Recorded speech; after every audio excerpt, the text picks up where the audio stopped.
that's my cue to get started. This is the beginning of that rumble right there on Epidemic Sound Instrumental. Royalty free, of course. Yeah. Okay, so we got the sound coming from this side. And we got the sound coming from this side. Just bring it up just about like that. And no matter which way I'm turning my head, in a couple of days I'm going to have a Shure lavalier mic, which is one that, you see the broadcasters, they have them clipped onto their shirt or under their tie. This is a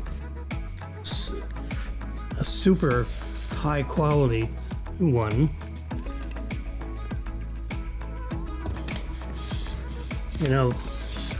The theory is buy a good one the first time rather than buying junk and ending up getting a good one sooner or later. So anyway, lavalier should be, this is Tuesday. They shipped it today. Tuesday, Wednesday. Should have it Thursday. Might have it Wednesday. No, Thursday. So that'd be good. So see how that is. You just have it right here. I could crank these guys down a bit and just use the Cordiad. They pick up your voice right from underneath your chin. Your chinny chin. So this is February 1. Can you imagine? February 1. That's unbelievable. Let's see what's going on here. So you can see. Let me shut the door. Too much. There we go. Get some light out of there. You can see these are real bright lights. So what's going on here? Oh, I'm seeing a white band. That's my cup. My little cup of Pepsi. Pepsi Cola. Not diet. Don't drink diet drinks. They are not good for you. There was an article, a medical article that came out. It said, don't do it.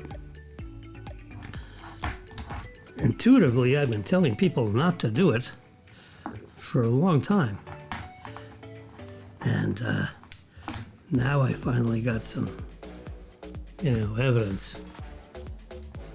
All right, I keep getting reflection on the watch. All right, I guess, what if we turn the sucker down? We turn it down, then the screens become more of an issue. You see the... All right, February 1st.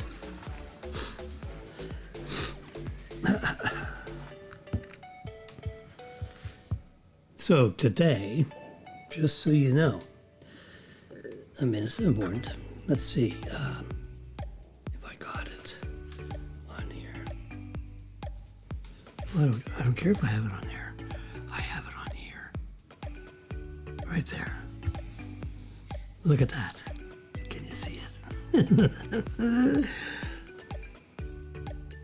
Great job, Jimmy. You finished day 7. I read an article that said if you exercise your brain in a very complex way, reading a book is, your eyes, it's a story you remember, but exercising your brain to do something with audio and video and stimulation and that. You know what they said? Learn a language. You want to avoid Alzheimer's? Learn a language. And you keep learning that language, and the chances of you getting Alzheimer's is like slim and none. So that sounded like a good thing to me. So I got out my trusty Rosetta Stone. I got microphones, I got headphones, I got that. Now you don't need all that crap. It speaks very well right through your iPad, if you have an iPad. It's magical, the iPad is really, you can work it on your phone too. Rosetta Stone for your phone. Let's see if I can find it. ROS. There it is. You can't see it. The yellow Rosetta Stone. There we go. Got the nice people there. I have an account. Log in. It's a personal account. There's my email address. And next.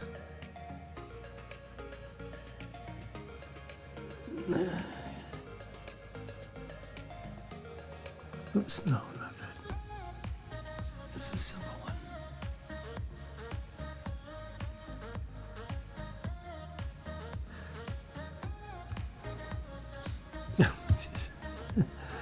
It's already in use. You can only have it running on one thing at a time. So since I'm on here, I can't turn it on here. So we'll just forget that. But you get Rosetta Stone. It works on the phone, works on an iPad, works on a Mac. Probably works on a PC also. Rosetta Stone. So for $100, 3 payments of $33, something like that, you can have Rosetta Stone, the whole enchilada, for a year. It's not this lesson, that lesson's all the lessons. So, and it's good for a whole year. They have a 2-year version and they have a lifetime version for like $300. So I know I got the 1-year version. So we'll see how it goes. It's February 1st. It's my New Year's resolution that I would start a language.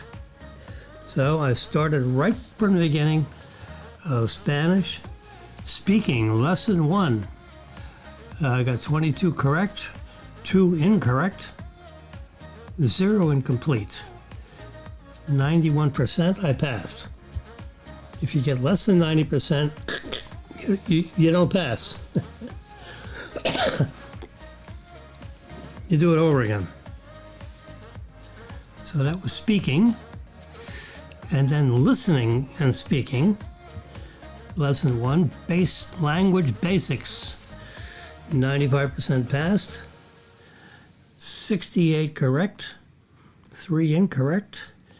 0 incomplete. See, I got a little red dinghy over there. Nice. Whoops. So that's good. Oh, there we go. Congratulations. You finished day 6. Go to day 8. Whatever that looks like. So I stopped. I may pick it up later tonight, but I think the other thing I'm doing is getting back in practice with my guitar. I got a beautiful Martin steel string guitar. My friends tell me it is a marvelous guitar. Picked it up on the internet. Found it on the magical internet. So that's good. So anyway, Rosetta Stone, we'll leave him in the background. I don't know what that is. So I'm doing guitar. I have guitar lessons here somewhere. Let's see what G-U-I-T. I mean, you know, everything is oh boy. Guitar lessons on YouTube for beginners. Bingo.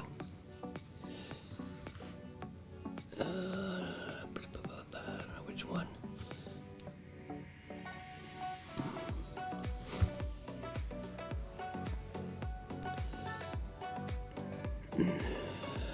The art of the guitar. This might be it here. What's up, everyone? Mike here from the art. This is it. Today I want to show you This is my man. Isn't that funny? Back in the old days when I taught 60 students a week, and for a while I was. You can kind of hear it. Let's see if you. It'd probably be kind of cool to offer one free lesson a week to just some random student. And if they sign up or not, it didn't really matter to me because I was pretty full anyway. So what I like realized that with this particular lesson sequence, so many people learned so much in the first lesson that they always wanted to sign up. 6,392,000 visitors. Really cool. So what I want to do is I want to show you what that lesson But is. it's really easy, you know, and you can do it over and over and over again. You don't have to go to the next one if you're not ready. And if you're a student, you can, and you're just starting See, out, he's you can got just a- learn the lesson for free right here. He's got a Okay. nice I guitar always wanna make sure you're laying sitting down in the straight. background. He's A lot of playing with a people hold the guitar, Fender. You know, in the beginning, they sort of slouch back like that. So he's telling you Make sure the the guitar's posture. sitting on You your know, right. got to get your And I posture prefer to right. put it, if you're right-handed, on my right leg, like this. Some people you'll see do this. This is more of a classical way to hold the guitar. Some shredders do this as well. It's a good idea, but I prefer you do this so that when you stand up and play, it'll pretty much be in the same spot, okay? As far as just holding onto the guitar, what I like to do is I like to take my forearm and sort of rest it on the body. This is and it a balances free itself. lesson. You do that most of the time. And It's then, it's as cool. far as I just mean, I love what it. I always tell I people to do I bought it. right now, Whatever that means. part, keep your thumb I behind pay your back. $10 a month, and I can get to anywhere I need to go. My guitar, that's helpful. But I just want your fingers to be very free when we do our first little exercise, okay? Later on, the thumb can come over the top. That does happen, but for today, try to keep it in the back for the most part. You can teach him for And then 25 as far years. as That means he holding the pick, started when he was This is 10. all pretty quick. I go more into detail on the website, but Taught his I'm grandpa. just gonna go through it a little bit quicker. Anyway, so that's, you know, that's how you learn stuff today. We got, you know, I got Rosetta Stone on the iPad, and I got my Guitar Man here. I should have that, like, bookmarked or something, so I don't have to wonder what the hell it is. Hey, jeez, there it is. So, how do we do that? Save, download, share, save. Oh, like it. Save. Okay.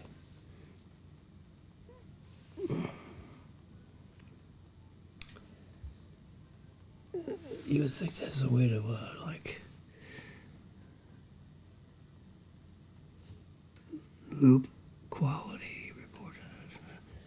Anyway, I'll figure out how to bookmark this thing. I may already have it bookmarked. But he goes into the art of the guitar. That is the art of guitar. The art of guitar. That is his, where he's at. Okay? So you can go art of the guitar, you know, .com, and I think you find, you know, his whole repertoire on whether you're advanced or not advanced. I start off stupid schmuck, don't know anything. I figure, you know what, I want to learn where to put the fingers, tell me, even though I think I know where to put the fingers. So that's the second thing I do. So today I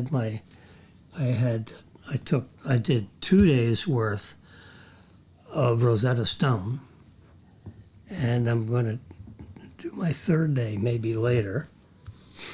And then later, for certain, I'm going to turn this guy back on.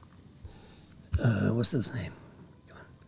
Gotta have that name. He probably introduces himself. Let's hear. What's up, everyone? Mike here from The Art of Guitar. Today Mike. I want to show you a guitar lesson, an introductory Mike. guitar lesson that I used to do back in the old... What's up, everyone? Mike here from The Art of Guitar. Mark, Today I want Mike. to show you a guitar lesson, an introductory guitar lesson. What's up, everyone? Mike here from The Art of Guitar. Today I want to show you a guitar lesson, an introductory guitar lesson that I used to do back in the old days when I taught 60 students. There you go. So that's what I do later. I have it on this one. It's a little more portable. You can watch it on this other iPad if I want to, or I can watch it on the Mac. I watch, so I've been using this one. I've been carrying this out to the dining room table. The guitar's out there. So, how's this doing? This gets really hot. Okay, so do that. So anyway, that's my life here. The life of JimmY. I do this every once in a while. I like to make it more, regular, just so everybody can keep up with what's happening. In Boca Raton, I mean, the news is crazy, right? News is going everywhere. I hit this flip. See flip down there? You can see it up there, flip, on the right side. That stories. They're revealing Trump. All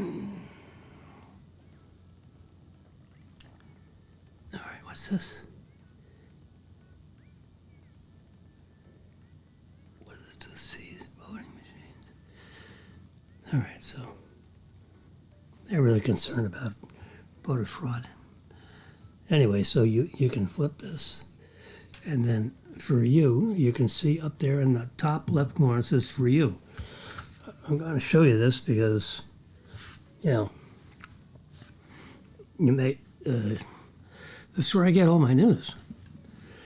I don't read any newspapers, so when you get Flipboard, Flipboard, Flipboard,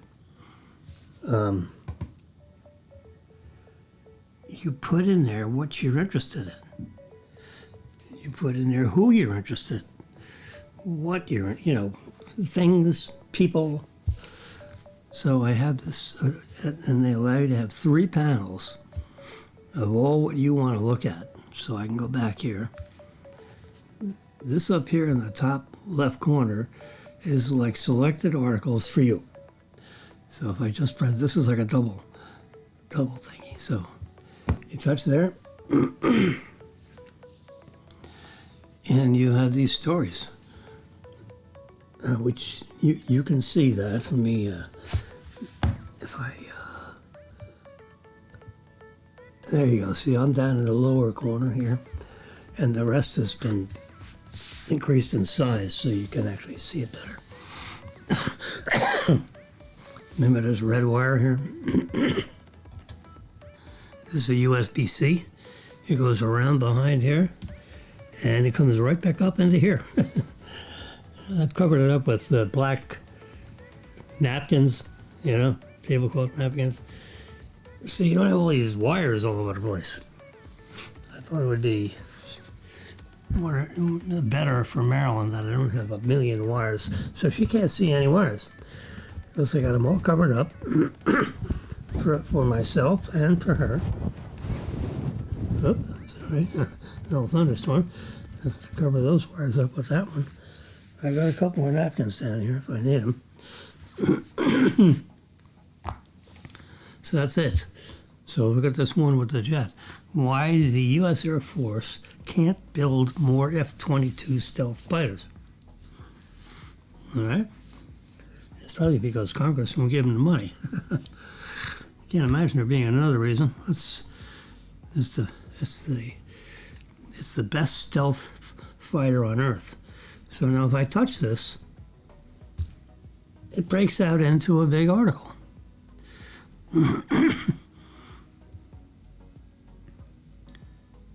And underneath here, there's a story, and you can expand it. See, as I have here, easily one of the best fifth generation fighters. So, the F-22 is expensive. Oh crap. Holy shit. $74 billion for, it can't be for one plane. No. During the lifetime of the United States stopped making them in 2011.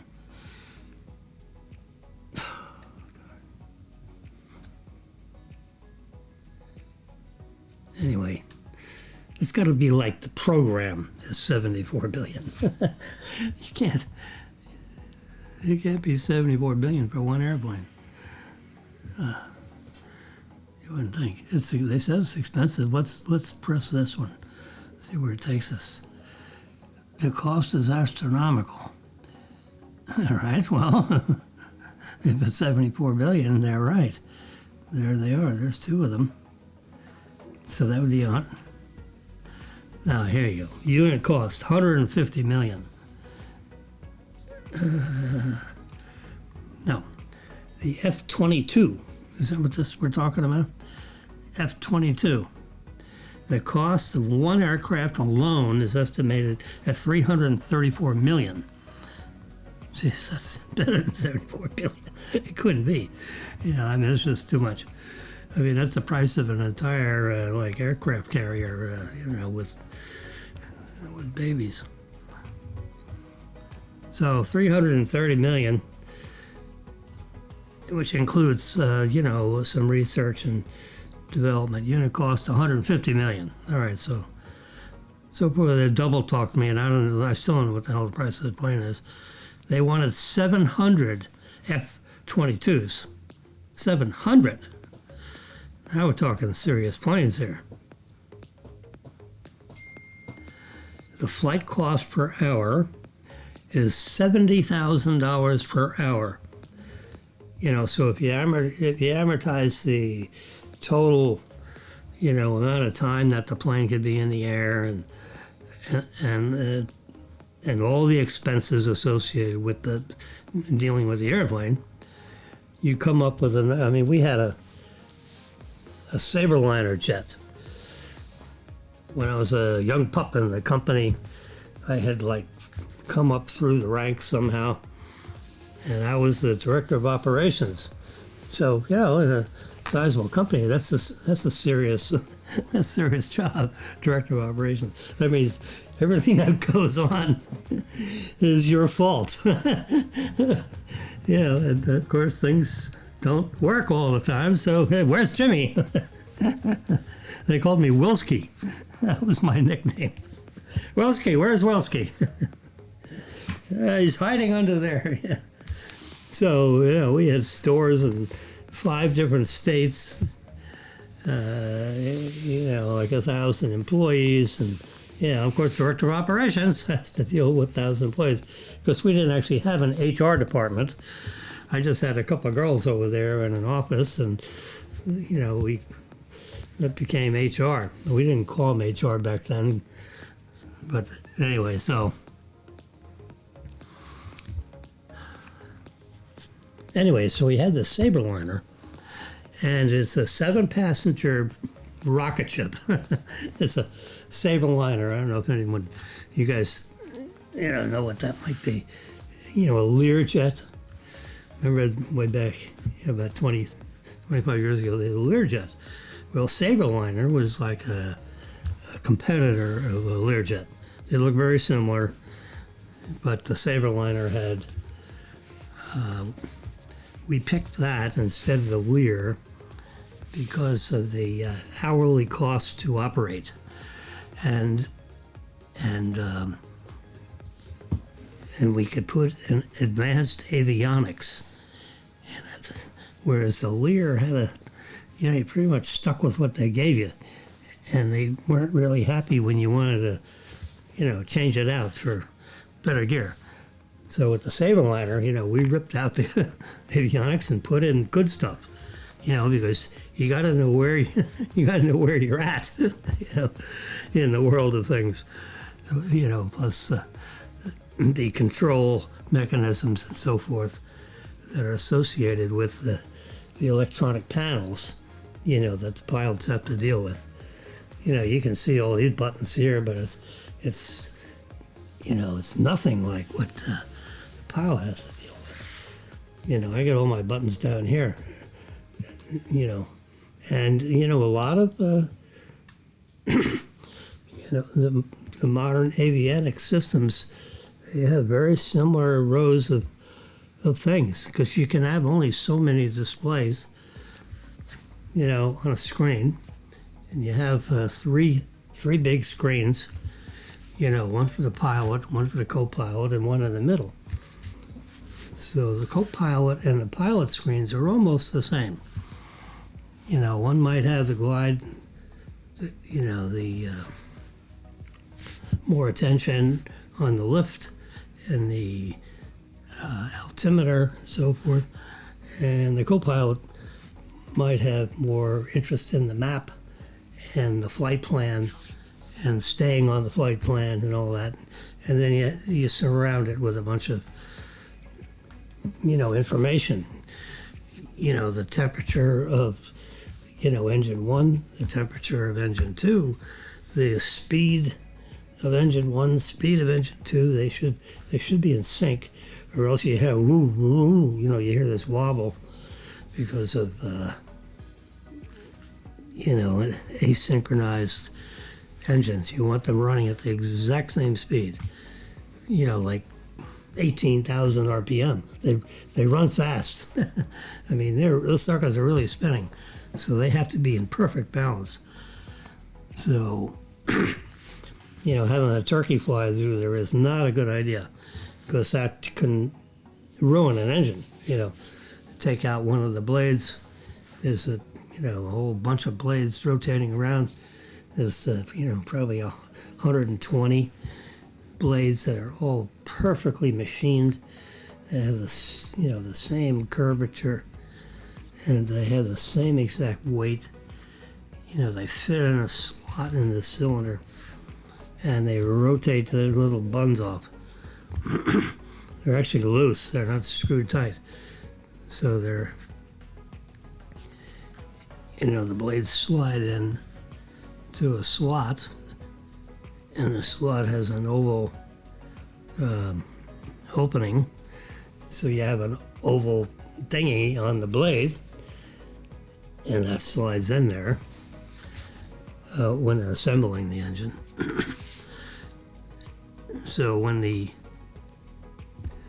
centrifugal force, when the engine starts to rotate, then pulls the blade in that hinge situation and gets tight, because it's spinning, really fast. So the weight of that blade pulls against, that joint. And that's how it becomes tight and rigid and they all balance themselves out, because the auxiliary, there's two ways to get the engine spinning, assuming you're on the ground.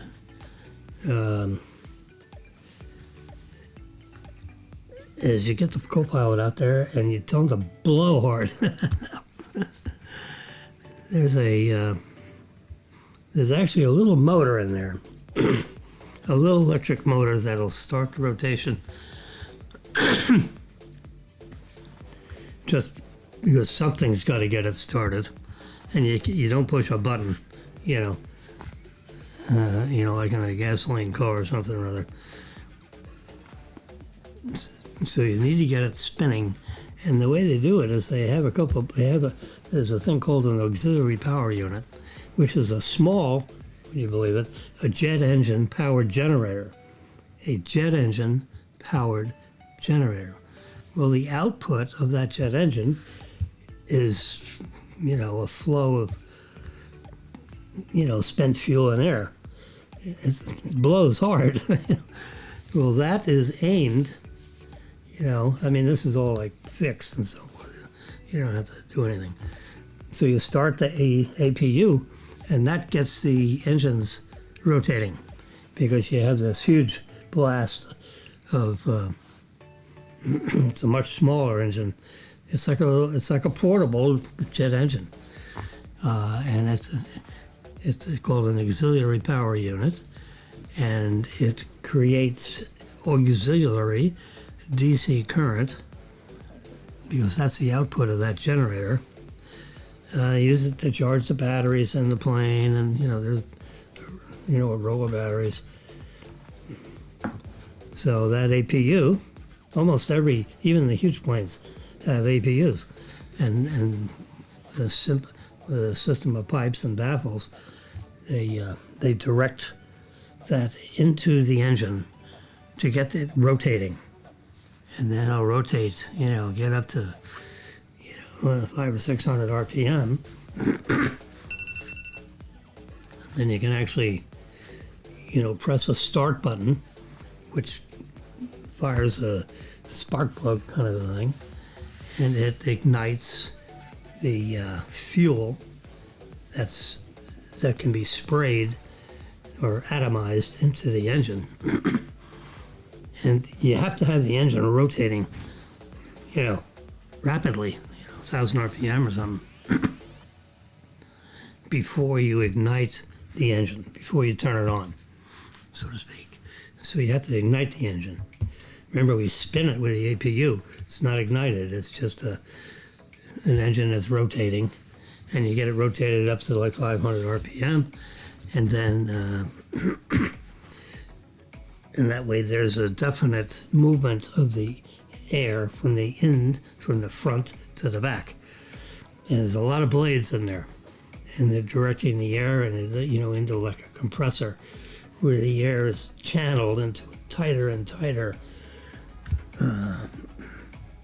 orifice, and it makes the engine, it's like the engine, then the engine spins faster, and then you get a little more fuel in there, and then the engine spins faster, and it's like, it keeps like a symbiosis, and all of a sudden, you got that engine spinning at 10K or 20K, very fast. And the fuel can't explode backwards because there's so much air coming from the front to the back. So there's it's got to go from front to back. All those blades are angled to push the air back and to compress it. And when you press that starter, bam, then it creates an even greater, because then the blades start spinning because of the combustion of the fuel that's used to run the engine, and it runs faster, and it keeps running faster and faster and faster. And you pull the levers back to control the pressure, the speed. You run the engines at around 80%, 75 to 80% of full throttle. You don't run at full throttle. So you're on the ground, you're on 20%. And when you start to taxi around and so forth, you bring it up to like 30, 35%. And then you look at, you check everything and make sure passengers are, in proper positions and seatbelts on and everything, and tell the flight deck, which could be yourself, that you're ready for takeoff. And you always have to have two pilots in a jet now. And there was a time you could have one, but no longer. You got to have two, even if it's a little tiny jet. So that gets more expensive to operate. Pilots, they bill out $150 an hour or whatever they bill out at. And anyway, you throttle up the engines when you're at the short end of the runway, and by the time you get halfway down the runway, you should be up to 180 knots or so, which gives you enough airfoil to the the wings to lift the plane off the ground. But you got to get up to, 100, with takeoff you need 180 knots. When you land, you can, feather it down to, in 140 knots. And it depends. If you got a 40 knot wind in your face, then you only need to run it at 100 knots, ground speed, because you got 40 miles an hour wind coming at you. Likewise, if the wind's behind you, and that's another situation. All right, so that's the jet thing. So look at that, $70,000 an hour. I figured it cost me the Saberliner cost like $1,500 an hour. Somewhere between $1,200 and $1,500 an hour, depending on the load, how many people on board. If you got a full plane, and with baggage and so forth, a little more expensive to operate. But $1,500 an hour. That's what you would bill a third party if they wanted the plane. As soon as you turn that plane on, or as soon as your wheel's up, actually, they let you taxi around, and when you're on the end of the runway and you throttle up and take off, as soon as the wheels lift the ground, the meter starts at $1,500 an hour, which you can do the math per second, divided by 3,600, and you get per second. Anyway, or per minute, it would be a more reasonable way to look at that. Okay, so how are we doing here? So we've been chit-chatting for 40 minutes and 7 seconds. So I think I don't want to start on a new topic. So we got my guitar lessons going. We got Spanish. You've seen the Spanish. I did 3 days worth of Spanish in one. So I'm up to lesson 8 already.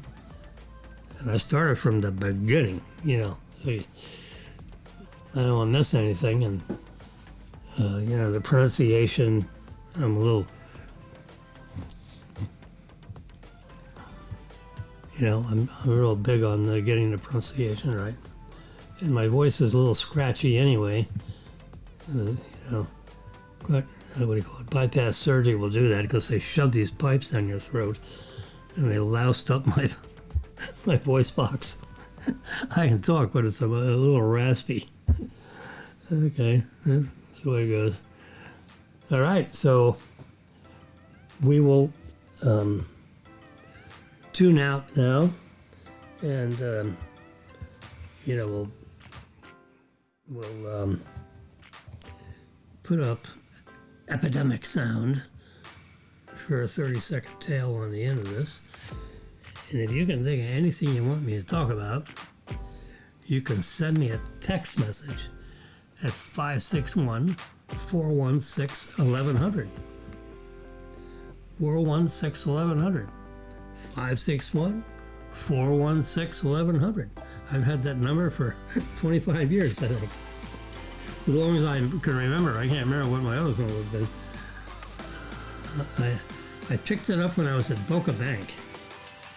I had some other forgotten number when I was at Boca Bank. And then the 416 exchange opened up. I got a memo from AT&T or someone says, 416 is now open. So I ran around looking for numbers. So I found 1100. Yeah. So that's it. All right. Well, we'll see you next time. Likely tomorrow. And for sure, when I get my lavalier mic, I'm going to try that out and see how that is. You pin it right here. You don't have to worry about anything because your head is on your body. We're not in the position of losing our head, so it's a good idea. You just pin it right under your shirt right here, just like Rick Bear does, on the news. He does the news. He's got, he's got two little microphones. They're very high quality microphones made by Shure. And they have two of them because it's like stereo. So even though you're not doing stereo, you're broadcasting stereo, so you have to have two signals. I'm broadcasting mono on purpose. So I'm mixing the channels, even though there could be 3 or 4 different people up on the soundboard. Everything gets merged into left and a right channel. Left and right. See right there? Okay. Enjoy 30 seconds of FNMS.